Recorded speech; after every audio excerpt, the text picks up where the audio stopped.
There, we're still not high tech. I still have to push the button on the phone. Maybe I'm too lazy to figure that part out. We're gonna put the pretty one in the foreground. You? No, you're in the foreground. I'm back here. Second fiddle. 51%, but 49% looks better.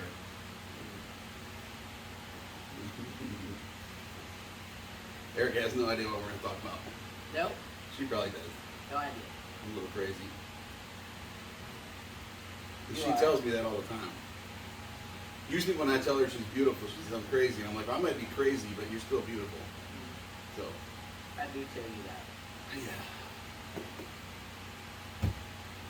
So, So what are we talking about? well, part of it's my crazy. Part of it's our motto. What's our motto? Work your ass off. Tell them. Don't tell me. Work your ass off. And that's been my motto ever since I was a little kid. It's been ingrained in my head how I grew up. Nothing can beat hard work. Yeah. I'd like to think to some degree I'm living proof of that. You are. Sometimes I'm a little foolish. I'm about to tell you a story. What we do Friday morning, Mrs. Streeter. I had to be at the hospital at 6 a.m. Because somebody needed his appendix out. Well, there's a little more to it. Appendix and something else, and we don't quite know what it was. And still don't, but Modern medicine's we'll figure it out. amazing. Sometimes it is amazing. I'm not trying to take away from it too much. So I put off till I was 52 having a colonoscopy done. I won't lie, I was freaking out about it because I'm like, I eat a ton of red meat, not a lot of vegetables. Don't do what I do. They did the colonoscopy, everything's great. No polyps, no nothing. I'm like, what the hell? He's like, but your appendix looks a little red and irritated on the one end. He's like, I want you to get this scan done. There's a bulge where your appendix is what they said. Okay. Okay. So I'm like, okay. What is it? So, I don't know, 10 days later, I got this CT scan done. And I will tell you, I was scared. I'm not good in small spaces. Because I jacked up the tendon on my elbow when they put me in that freaking tube. The MRI. And I'm not a huge guy, but like, It was I felt like I claustrophobic. couldn't freaking breathe in there. And that's the one thing. I'll climb up on a roof, I'll climb a silo, I'll freaking jump off the building. You can give me, I've never parachuted before. You jump off the building, pull this, you'll be fine. Don't put me in that damn tube. Eric said, I'm not doing it if they put me in the tube. So guess what? I went to go get his contrast for that. And And she I had- said, what kind of machine are you putting him in? Because it can't be the tiny tube. And she said, no, it's fine. It's this one. It's It was like this donut CAT thing that scan." went over you a few times, and that was perfectly fine. She said, I was- no, I know which one you're talking about. It's not that one. Well, it's So- really, I'm stuck in there. They got your elbow over your head, and my elbow was my problem. It was like, I'm good with pain, but I'm like, so you want to put me in the most painful position possible and have me lay here for 45 minutes. well, I think it was 30 minutes, but it seemed like 3 freaking hours. Like, Anyway, and I felt like I CAT couldn't scan breathe. So, was fine. Other So- than drinking the contrast. no, the contrast was fine, the scan was fine, da da da. She's like, oh, we're gonna put this in you, it's gonna make you feel warm, like you gotta pee, but you'll be fine. Okay, I did all that. The results come in. Oh, there's something attached to your appendix. It looks like a tumor. Like golf ball size. Yeah, 4.5 centimeters. I'm like, well, okay, I'm on board. Let's get rid of it.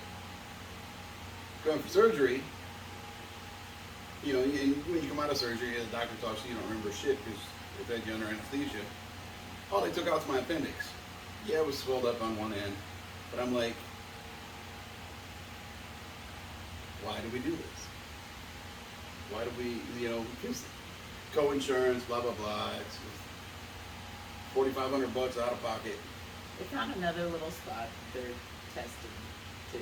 Oh yeah, they cut it open, they pulled some little stuff out of it. I'm like, So Yeah. we're waiting on so that. now I don't have to worry about my appendix ever again. Yeah. But I mean, call me shallow, but I'm like, I could have bought a cam and a turbo for the car. Or he can be around.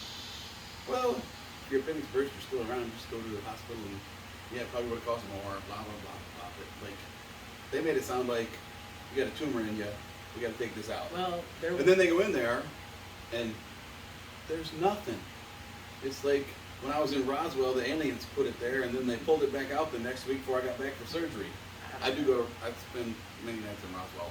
I don't believe in all that shit, but, anyhow. So, maybe it was a cyst and it burst.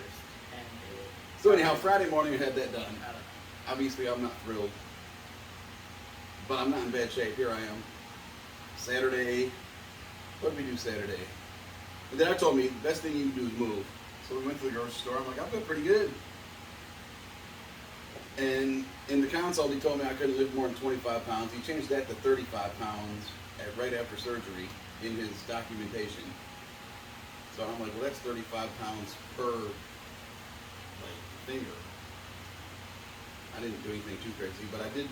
We worked out yesterday, went for a walk. Yeah. Might have went to a brewery to meet friends, and we had a bunch of laughs. Well, there's 3 little, they did laparoscopically. I think the laughing last night was probably, I was a little miserable about bedtime. I don't like taking anything, so till 3 in the morning I didn't take anything. Finally broke down and took some Tylenol, and then I felt good. So then today we went out and about, and everything's fine. I didn't work out today. I will tomorrow. I'm not recommending this, but that's just how I operate. You'll do a lesser workout, but Lesser than I have been. Yeah. Yeah. Just like yesterday was lesser than I and have. we'll still go for a walk, like a mile versus 2. Y'all have to understand how I grew up. I watched my dad have hernia surgery in June, and we bailed hay the next day. And he threw bales hay around. That's just my demeanor. That's my background.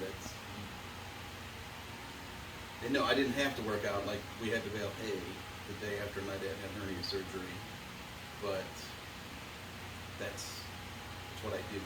So that's how I look at it. You know yourself. Yeah, well, What and you can it's do. when I dislocated or when I tore my tendon off my elbow, they said don't do anything, and I started doing stuff because I knew from things that I've read that movement is good. I didn't try to lift 100 pounds, but I might have been out there with a 10-pound dumbbell 3 or 4 days after surgery, moving it around, and it was kind of funny. My 6-week checkup, the doctor's like, "You're progressing crazily well," and I said, "Well, doc, let me tell you something. I'm not doing anything." I said, I told him, I said, I totally understand from a liability standpoint what you have to tell people. I said, I have worked out my whole life. I know my body. I'm not moving 100 pounds with that elbow like I was before. I'm moving 15 pounds. But that's way better than moving 0, like as far as blood flow and you had a lot less scar tissue. yeah, like almost none. Yeah. So that's kind of how if you're not an extremely physically active person, I wouldn't suggest you take my approach, but I'm pretty sure I could go to work. I'm taking tomorrow and Tuesday off. Part of it's because we got an inspection on some stuff here at the house tomorrow, and I need to be here. I timed it. I scheduled this after I knew I was having surgery.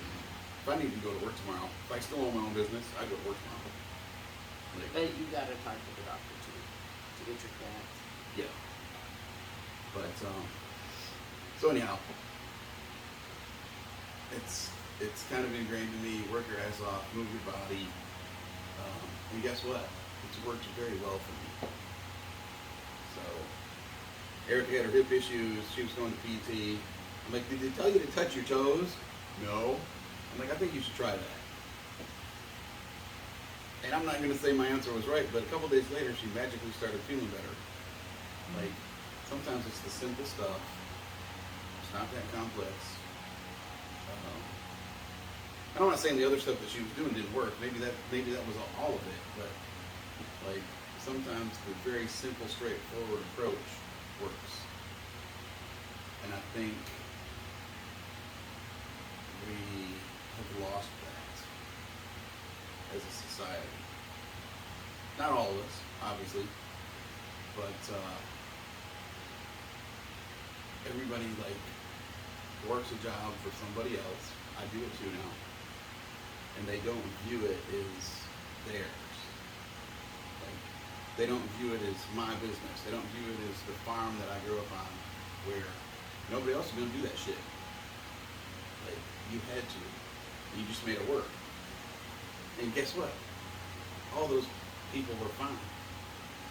I mean, men, women, kids, like, you broke a leg, you still had to milk cows. Like, it didn't matter. You come home from a stroke and you still had to milk the cows. Like, that's what paid the bills. There was no sick days or, like, PTO. Yeah. And that stuff's wonderful. I don't like using it. But this whole, I don't know, I'm gonna say this, you're gonna cringe right now. Everybody's soft as fuck, and I hate it. And we treat our kids that way. I think we've done a huge, this whole, all of it, and I get it, you want better for your kids than you had, and your parents wanted better than you had, and your grandparents wanted better. At some point, everybody ain't gonna get it better. That was horrible grammar. But at some point, somebody's gonna,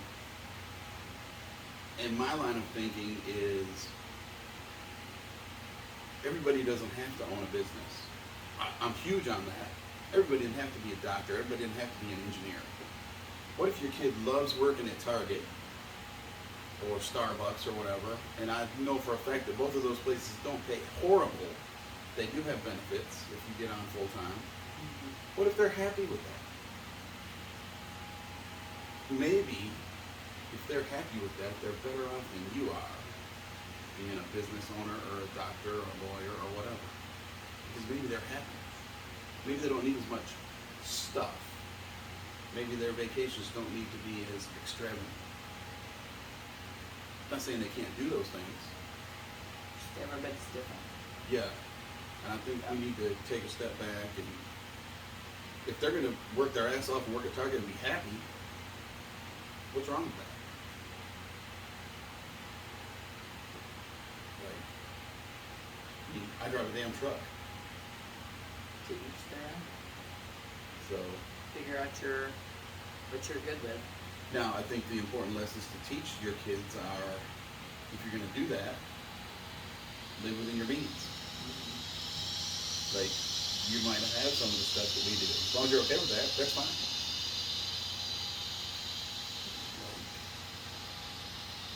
So, I don't know. That's my message for today is work your ass off, be happy with where you're at. And if you're not happy with it, then work towards something else. If you're not happy, work a little harder. Yeah. Yeah. Go to school, do night school, whatever. But, You know. be happy, enjoy life, and enjoy what you like. Oh, and maybe do some crazy shit like work out the day after you had surgery. I'm a little weird. I'm still Superman, 52 years old. Good luck. Good luck keeping me down. Good luck keeping up with me. Doctor said you got your hands full trying to keep him down. I was like, I know. Did he tell you that? Yeah. What? I wonder what I said. He just knows. Well, he's not wrong. He looked at me. I went in for my consult in my t-shirt and my shorts, and he's like, the hardest part for you is, he's like, the surgery is easy, in and out. He's like, the hardest part for you is I'm going to not want you to, I'm like, well, saying not want, I mean, I don't care if you tell me I, like, don't do that. Like, I'm not wired that way. I did not say that to the doctor. I was very respectful. You have a plan, though, for work. It'll work out. Well, and had we, the workout that we did yesterday, I went super light for me. And had it hurt, I would have stopped. Like, I know my body pretty well. So, You did some of my weights. I did. Pussy weights. I might have did 50 reps. Yeah. Um, But it didn't go over your restriction. That's a lie. But not too much over. So, but yeah, like, teach their own, but I'm just tired of everything will be fine, everything's okay, and I don't have to do shit. Like, I'm not super happy with the whole, oh, there wasn't anything in there. Well, you told me there was something in there. Like, it was on the scan. Where the hell did it go? So, hence why I don't like going to the doctor. Never have. I mean, if I break my leg, I'll probably know that. And yeah, then I need to go to the doctor. But we need to scan this. If my blood work is fine and my white blood cell count isn't up here, I'm fine. Like, I don't need you. That's how I look at it. But part of that's because I put my fitness and my health ahead of most things. Not necessarily my diet, We'll make sure what the labs say. but my diet's not, I don't eat a bunch of fried shit. I just eat a lot of red meat. I do eat some vegetables. I take a vitamin every day. So, anyhow. Hope everybody's having a wonderful weekend. I'm going to finish this beer before it gets too warm. So we're sitting in the garage in Texas.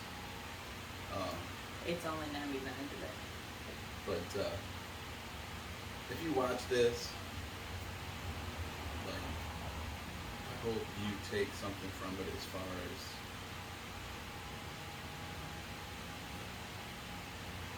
if you're not happy with where you're at, work harder.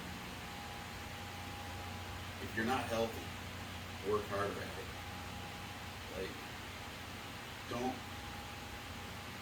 totally rely on the doctors. Don't rely on Big Pharma. I mean, God, there's endless documentaries out there of Big Pharma. I'm not saying, I invest in Big Pharma. They make me good money in dividends. I don't like them. I also invest in Marlboro, and I don't freaking smoke. But guess what? They make me money. I also invest in oil, and everybody hates them right now. The dividends are paying for my gas. So, like, that's a whole nother lesson. Like, you can bitch about gas prices and then making a shitload of money. Just invest in them and capitalize on it. Think outside your box. Think outside your box as far as fitness, your life, your job, your investments. Think outside the box. Open your fucking eyes. I'll leave it at that.